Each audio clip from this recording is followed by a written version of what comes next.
And another thing to watch out for if you got your plastic and stuff and you live in the north like we do, watch when you stick your hands in, because there'll either be a real snake or you'll get a snake skin.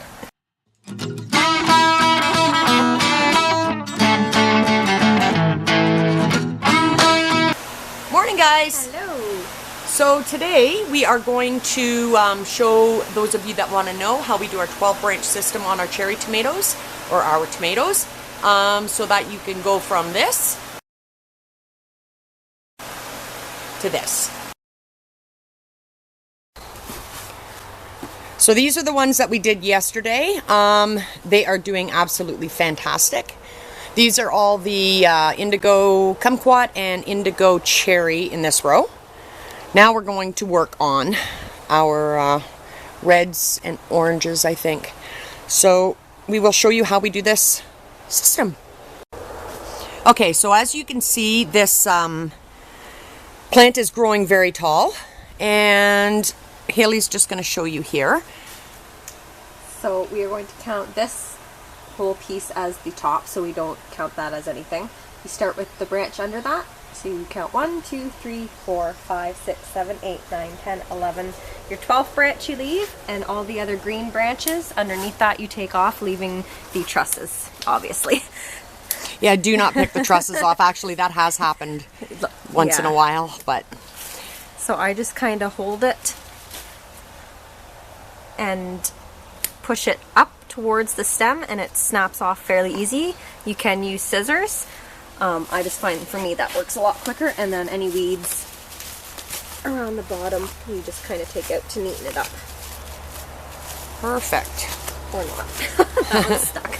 Okay, we're going to go to the next one just to show you again. So I'm just going to show you actually how this one looks now. And that just gives it more more airflow, and stops a lot of the disease that can attack the tomato plants. So here we go. So the top, we don't count. Again. 2, 3, 4, 5, 6, 7, 8, 9, 10, 11, 12. And everything underneath you take off. So as long as your plant has at least 12 leaves on it, you can do the branches. You can do this method. And that's it. So just take a look down here, and I'll show you once we're done. And to keep maintaining your plants also, for those of you who are just tuning in with us, these suckers, we take them off so you have your branch and your stem. The little plant in between comes off because that will grow into basically another plant, and that's just going to take your energy. Once you get to the top, you can see these guys starting, but we don't pick them this little unless you're absolutely sure, because sometimes we've taken tops off, so you can leave that till you know they're fully grown, and then you keep your top clipped. So that's how we like to sucker ours. And once in a while we've done the suckering all the way down, but once in a while you will get the odd sucker that still pops up. And over here, these guys at the bottoms. So as you can see, we've picked him a couple times, and he's rooted into the ground off of the main plant. So we like to completely pull him out. Get rid of him. Get rid of him. And something else we like to do when we get a truss like this one that's got your main, there's 2 on that. So yeah, this one is all right. 2... I'm just going to get rid of this branch so that they can see. Just a sec. I gotta so if you get trusses that extend past, and you see they're kind of small, and then they go and they start flowering again, we cut those off. I would take it off right about there. To give your main cluster, because as we pick, and when we get to our drop and lean section that we'll show you later on, those tomatoes at the bottom are still going to be tiny and not ripe. So yeah, we find these ones will get bigger. Yeah. As we go. So you see this again? These are already fruiting. I'm going to just pop that off. And another thing is, a lot of times when you're taking your branches off, doing like this that system, guy and these ones, if your tomatoes fall off, we just set them on the middle, and they will eventually ripen, and then you can go by and pick them up later. Yeah, it doesn't take them long, but they're really starting. They are. Look at all the colors. Wow. Yay. So if we think of anything else, we will show you. on our way down this row.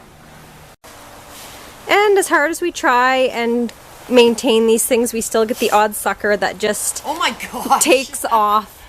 So that is taking up so much energy. Yeah, and there's another little one on this one. So I don't think I did this one. Maybe you did.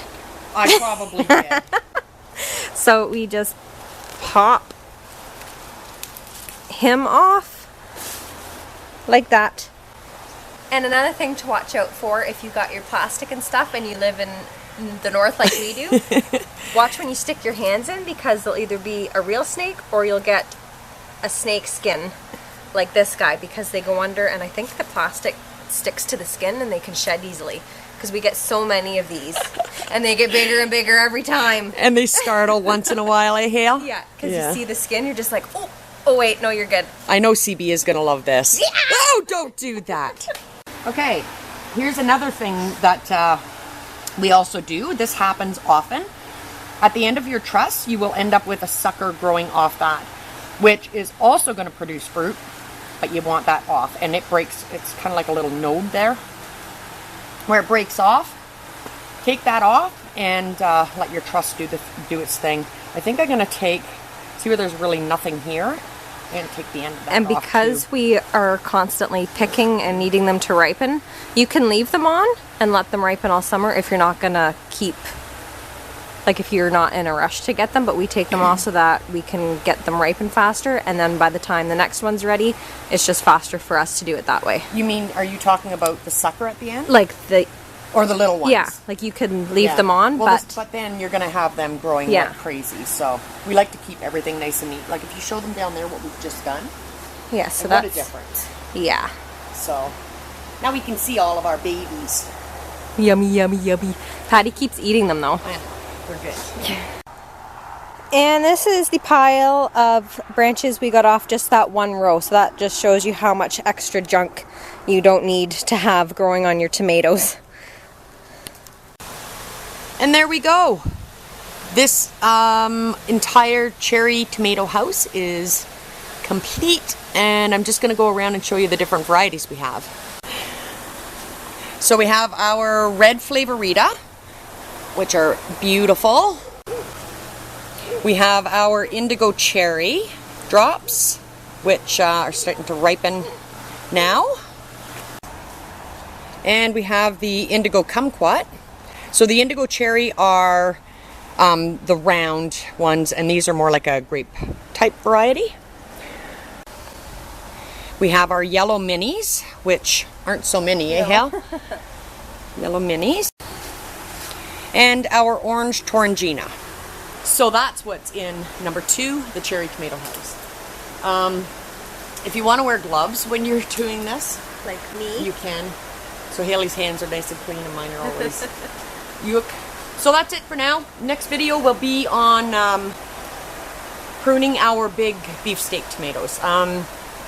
There might not be 12 branches on them, but we need to do something, so we're going to try something. So follow along with us. Bye. Bye.